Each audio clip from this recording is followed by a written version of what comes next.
নমস্কার। আশা করি আপনারা সবাই ভালো আছেন। দয়ালের রাতুল চরণে আপনাদের সবার মঙ্গল প্রার্থনা করি। আপনারা সুখে থাকুন, শান্তিতে থাকুন, আনন্দে থাকুন, সদা হাস্যময় হয়ে থাকুন, সকলকে প্রাণে প্রাণে জড়িয়ে নিয়ে থাকুন ঠাকুরের কাছে আমার এই একান্তই প্রার্থনা।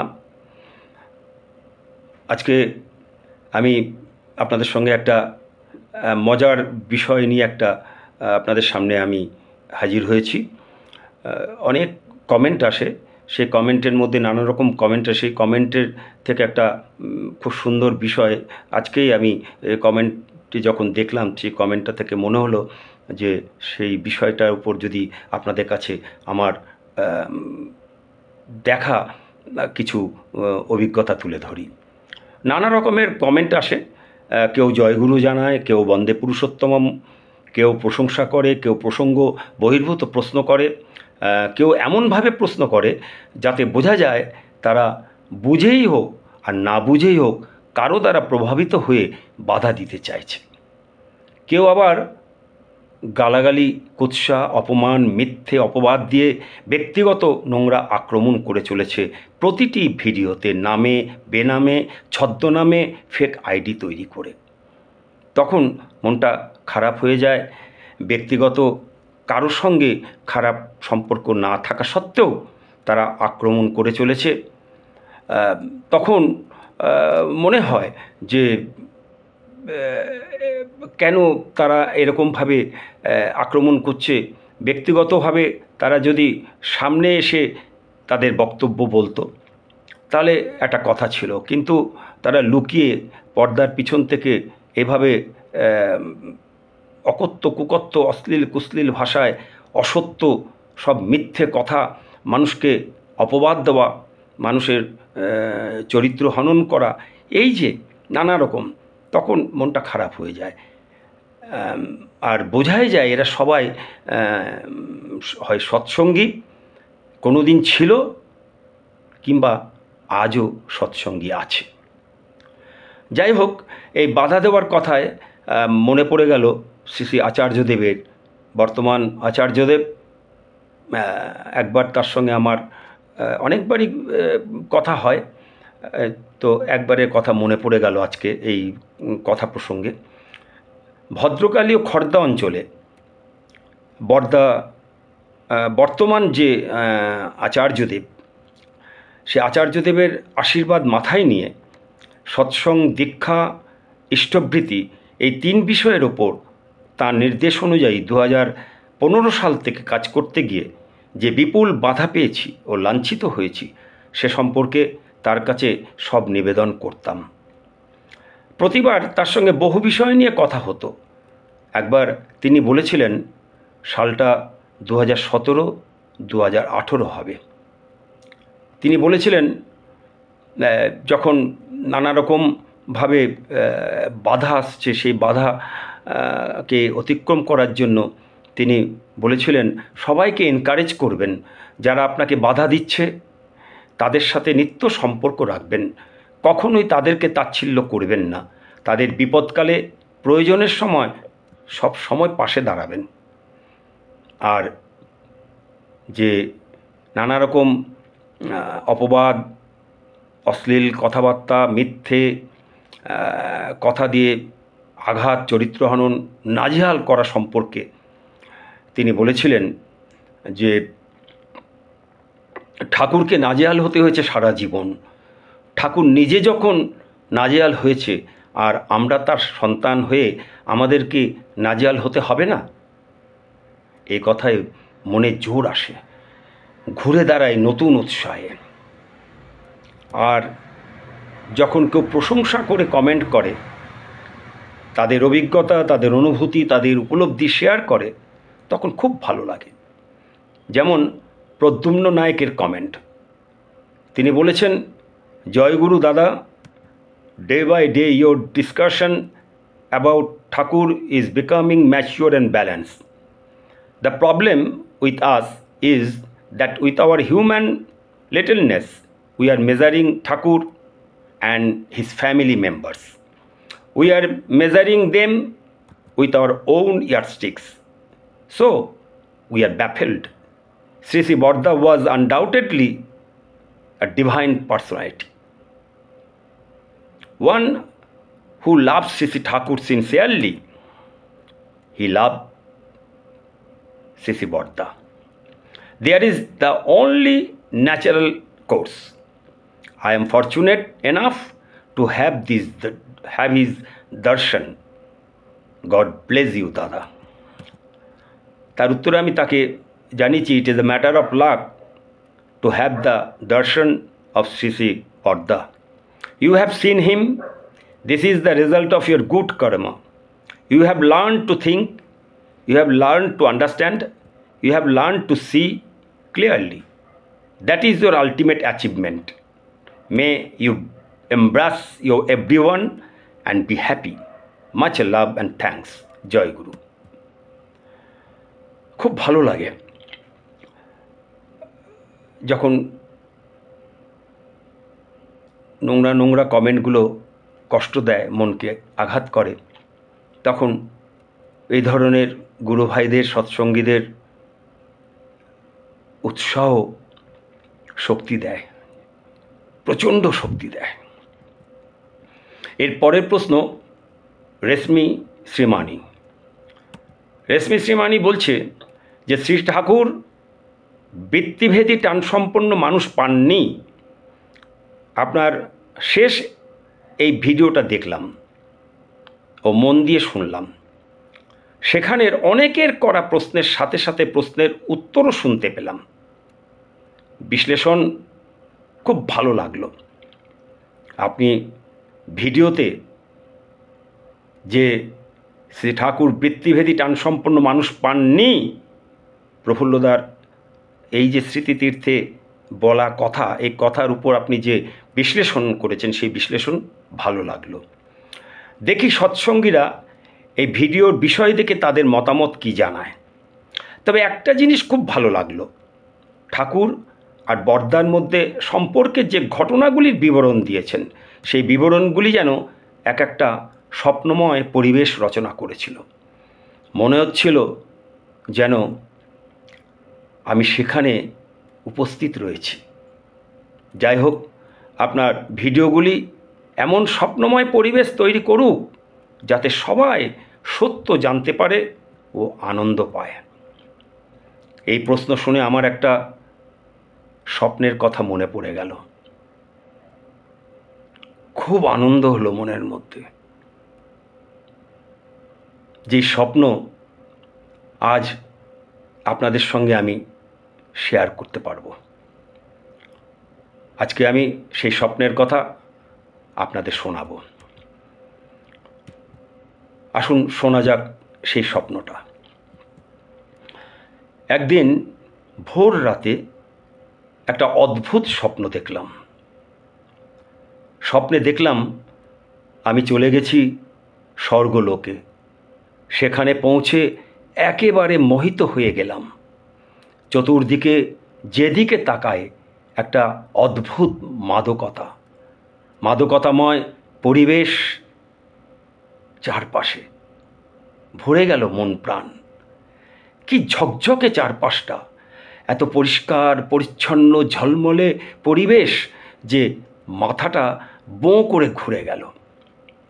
একটা নিখুঁত পরিকল্পনায় গড়ে উঠেছে চারপাশ। সমস্তটাই গণিত আর সুখময় কাব্যের চরম সংমিশ্রণের এক চোখ ধাঁধানো বহির্প্রকাশ, যা শুধু অনুভবের ব্যাপার, উপলব্ধি ও নির্বাক দর্শনের ব্যাপার, যা ভাষায় বর্ণনা করার চেষ্টা বৃথা। তবুও বলবো, যতদূর যায়, যতদূর আমার দৃষ্টি গেছে, শুধু সুন্দর সুন্দর আর সুন্দর দৃশ্য। ছবির মতো যেন সব টাঙানো রয়েছে চারপাশে।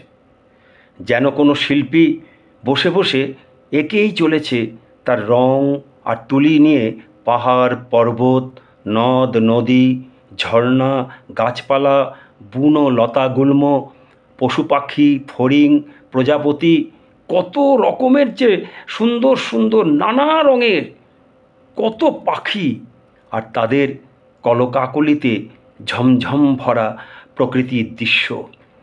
কে যেন এসব এঁকে চলেছে ধ্যানমগ্ন ঋষির মতো। আর দূর থেকে ওই যে দূরে এঁকে বেঁকে চলে গেছে যে নদী, সেখান থেকে ভেসে আসছে সেই নদীর অবিরত বয়ে যাওয়া অস্ফুট কলকল ধ্বনি। মাথার উপরে ভেসে চলেছে পেঁজা তুলোর মতো সাদা সাদা মেঘ, মেঘের স্তূপ। চারপাশটা ঠান্ডা ছায়া ছায়াময়। সূর্যদেবতা যেন পরম মমতায় তার তেজকে নিয়ন্ত্রণ করে নরম আলো ছড়িয়ে মায়াময় করে তুলেছে স্বর্গটা। একটা হালকা ঠান্ডা বাতাস যেন তার মনোরম সুখময় চাদরটা আমার গায়ে জড়িয়ে দিচ্ছে বারবার। কত সুন্দর সুন্দর নারী পুরুষ ঘুরে বেড়াচ্ছে সেখানে। শরীরের পোশাক আশাকে সলজ্জ মার্জিত ভাব যা স্বর্গকে গৌরবান্বিত করে তুলেছে। সেখানে শিল্পীর আঁকা নারীর শরীরে ঝরে পড়ছে সম্মান শ্রদ্ধার উজ্জ্বল এক মাতৃভাব, অপূর্ব এক দৈবী ভাব, দৈবী মায়া। ঝলমলে হাসি খুশিতে ভরা নারী পুরুষ উভয়েরই চোখমুখ। কোনো রকম উৎকণ্ঠা, হতাশা, অবসাদ, অস্থিরতা, অসহিষ্ণুতা, অশ্লীলতা, রাগ, দ্বেষ, হিংসা, নীচতা কোনো কিছুর চিহ্ন মাত্র নেই চোখে মুখে চলাফেরায় শরীরী ভঙ্গিতে। অদ্ভুত শান্ত সৌম্য ধীর স্থির স্নিগ্ধতা ছড়িয়ে রয়েছে সমস্ত শরীর জুড়ে। সদা হাস্যময় মিষ্টি হাসির ঢেউ ভেসে আসছে পাশে গাছগাছালি ঘেরা যে ছায়ায় ঘেরা যে জনাকীর্ণ স্থান, সেই জনাকীর্ণ স্থান থেকে মিষ্টি সুরে কে যেন গাইছে রাগ ভৈরব। আলো আঁধারিতে ঘেরা ভোরের ঠান্ডা মিষ্টি হাওয়ায় ভেসে আসা সেই সুর নেশাগ্রস্ত করে আমায় হাতছানি দিয়ে ডেকে নিয়ে যায় দেবদেউলে। আমিও মন্ত্রমুগ্ধের মতো স্বর্গে বিচরণ করতে করতে চলে এলাম পরমপিতার দরবারে।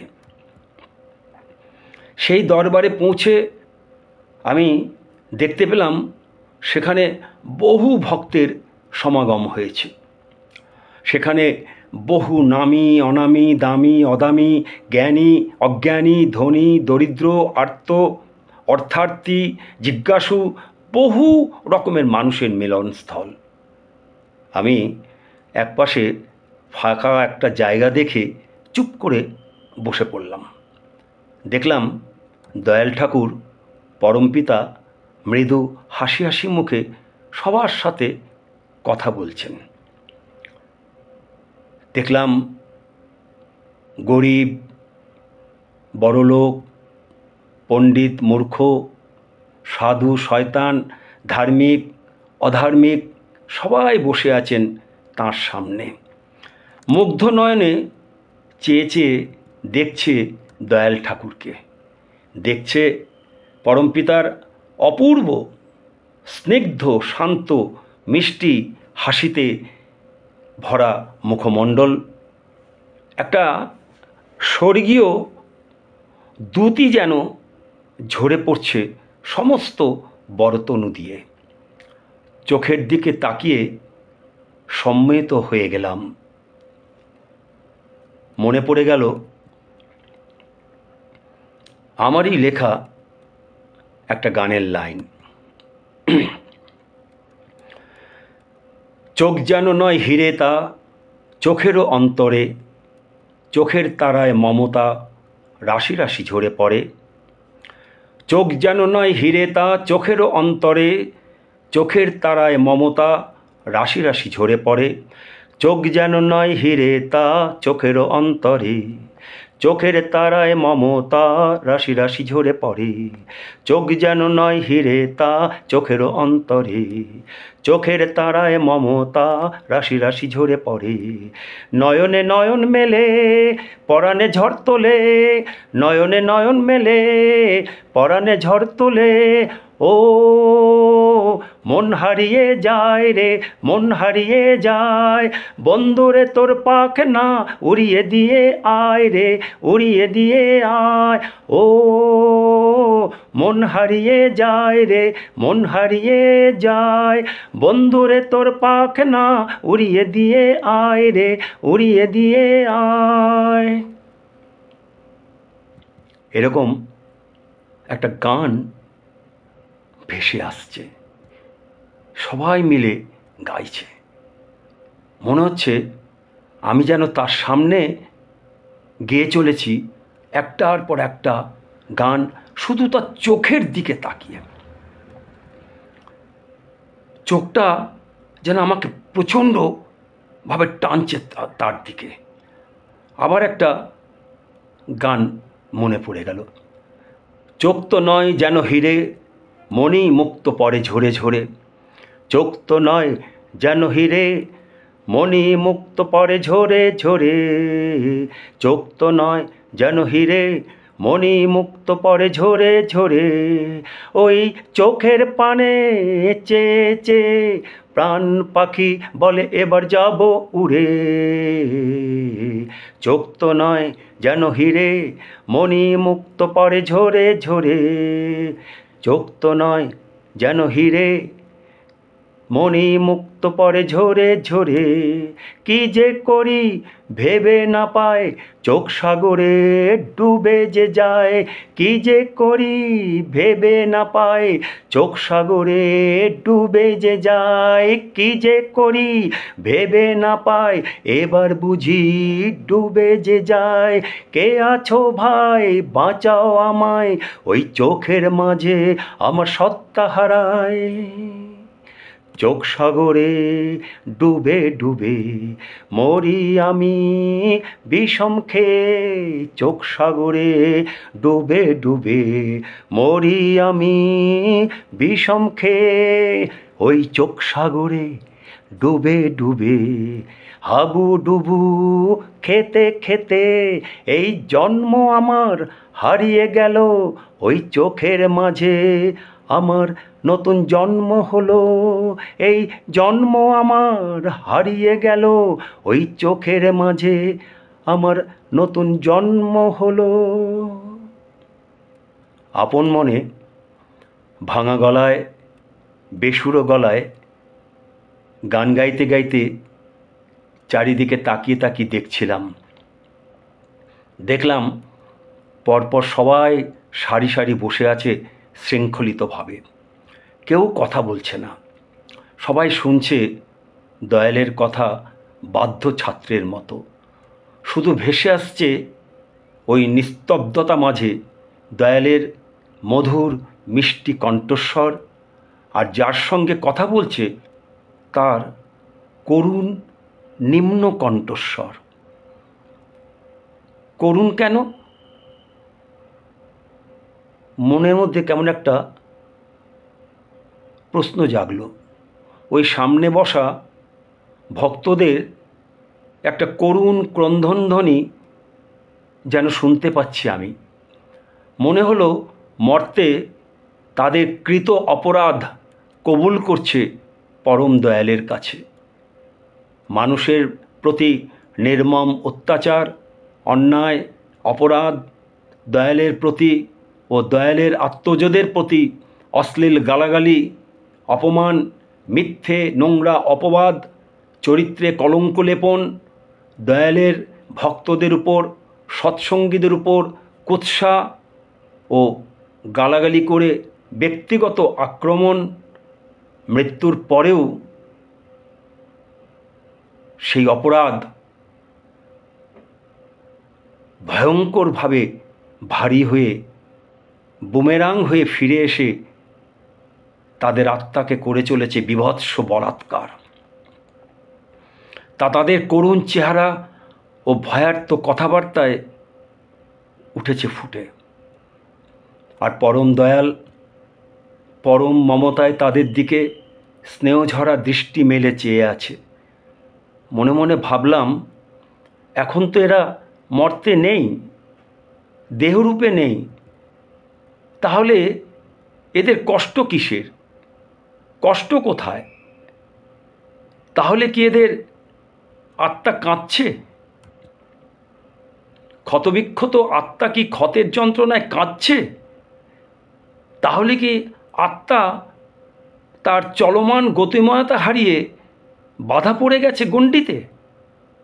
বসে বসে মনে মনে ভাবলাম, নদী যেমন বয়ে যেতে যেতে যেতে তার মূল গতিপথ হারিয়ে খালে এসে আটকে যায় এবং স্বাভাবিক স্রোত হারিয়ে বদ্ধ পচা জলে পরিণত হয়, সারা শরীরে অজস্র ক্ষত আর দুর্গন্ধ নিয়ে, ঠিক তেমনি সামনে যারা বসে আছে তাদের দেহ থেকে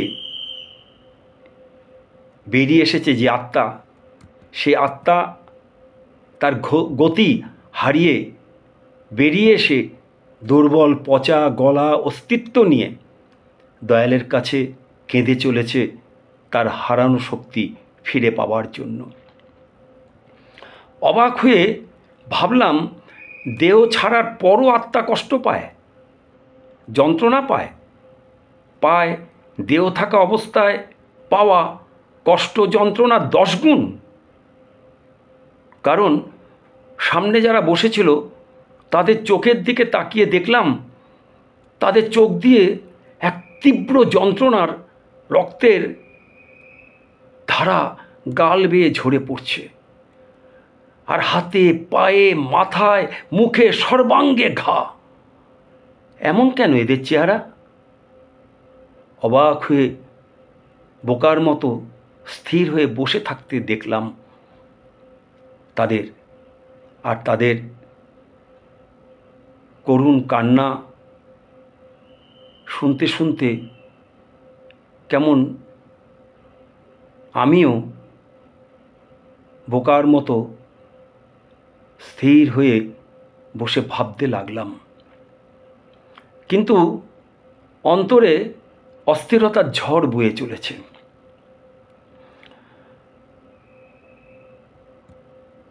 এই যে চারপাশ, এই চারপাশের সমস্ত বিস্ময়কর সৌন্দর্যের মাঝে আরও একটা জিনিস দেখে বিস্মিত হলাম।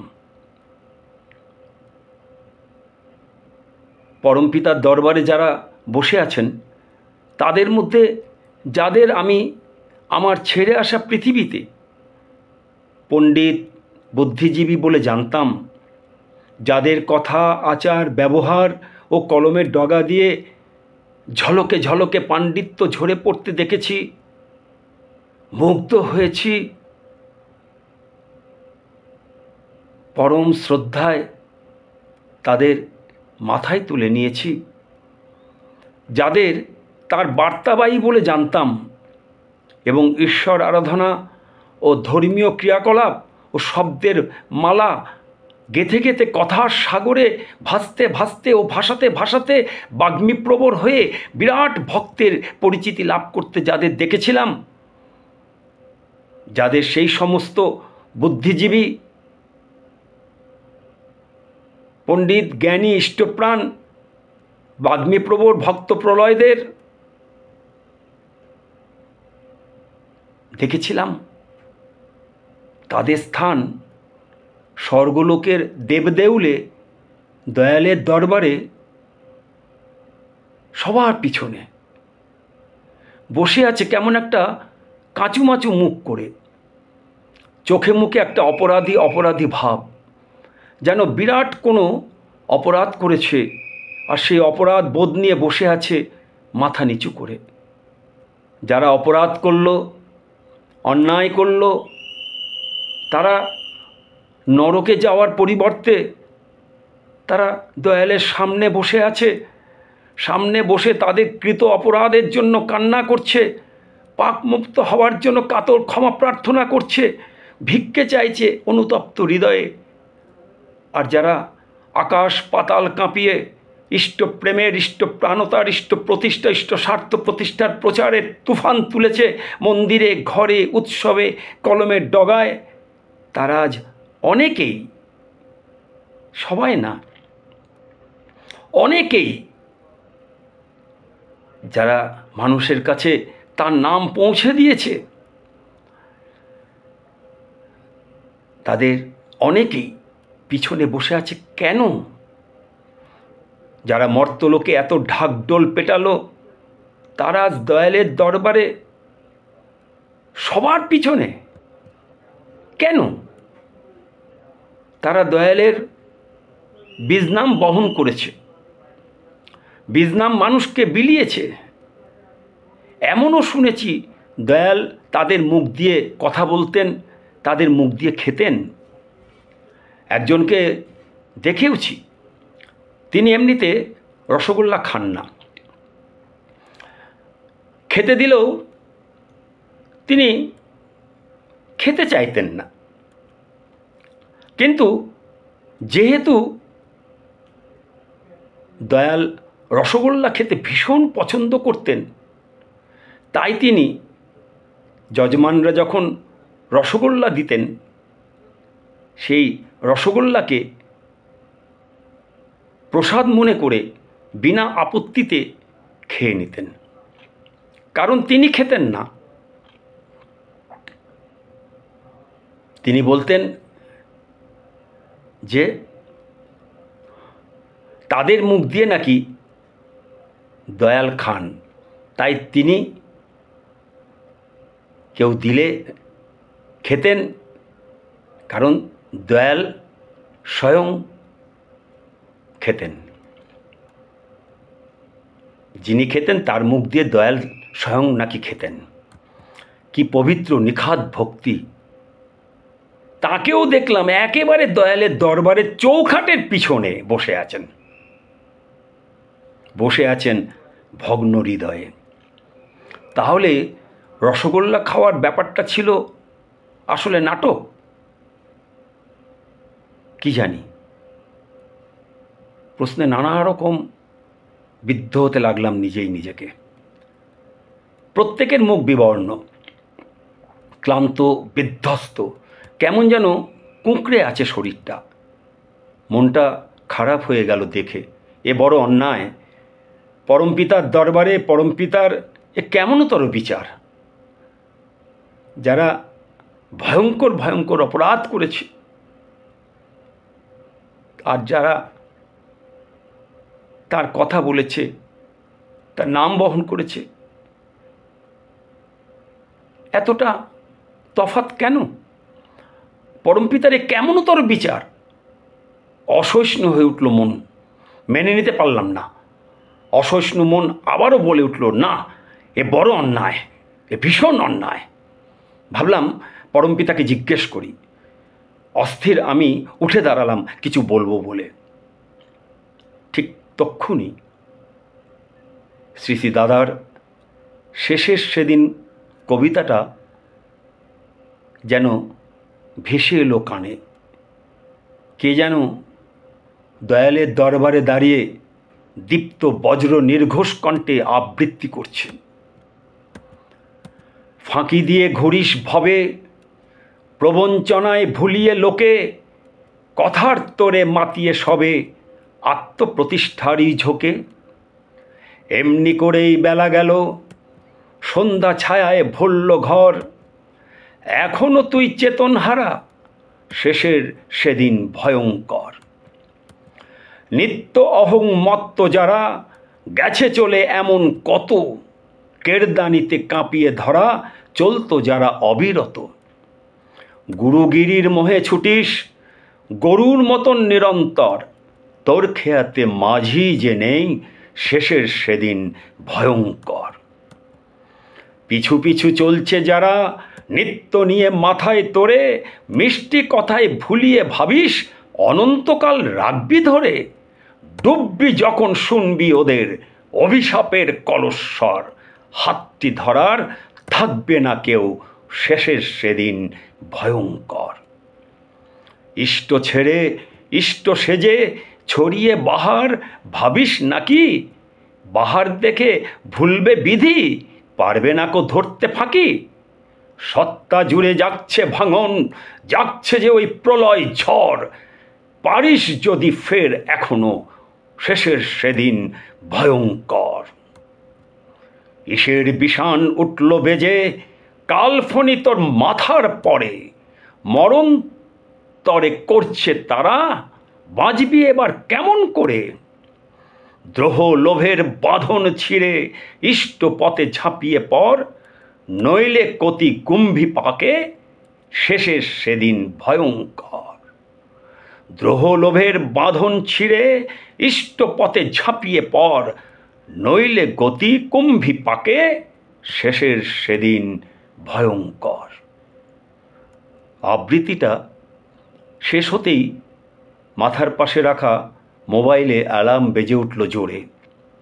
ঘুমটা ভেঙে গেল, স্বপ্নটা ছিটকে চলে গেল।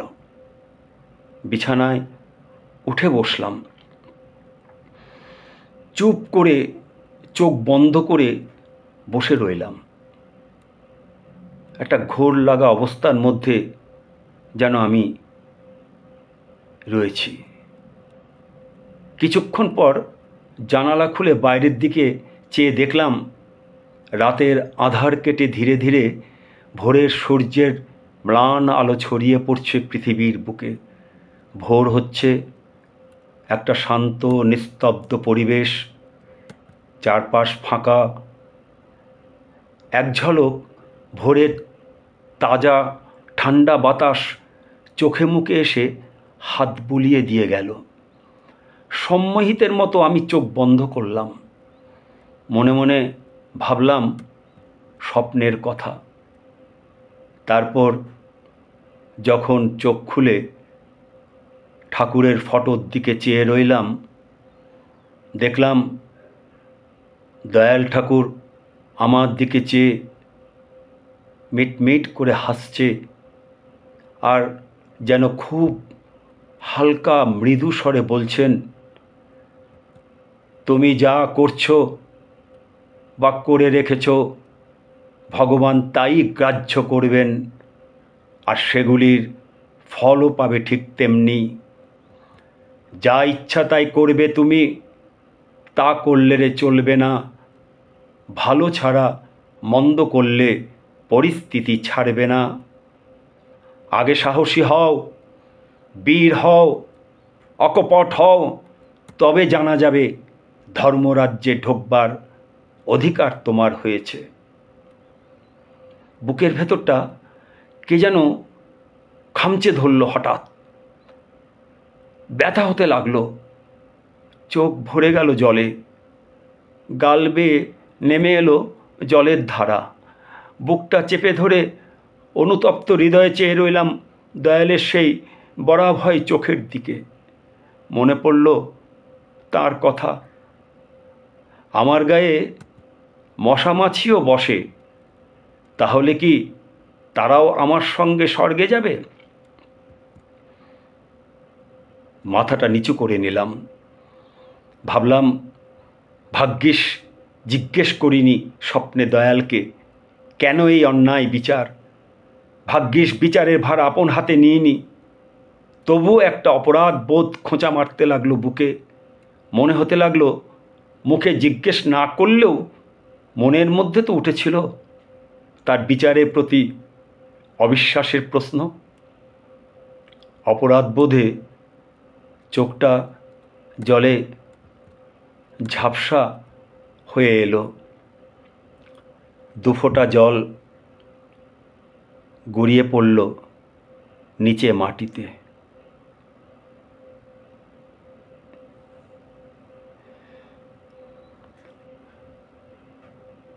জয়গুরু, আজকের মতো এখানেই বিদায় নিচ্ছি। আগামীতে আবার আপনাদের কাছে আসব।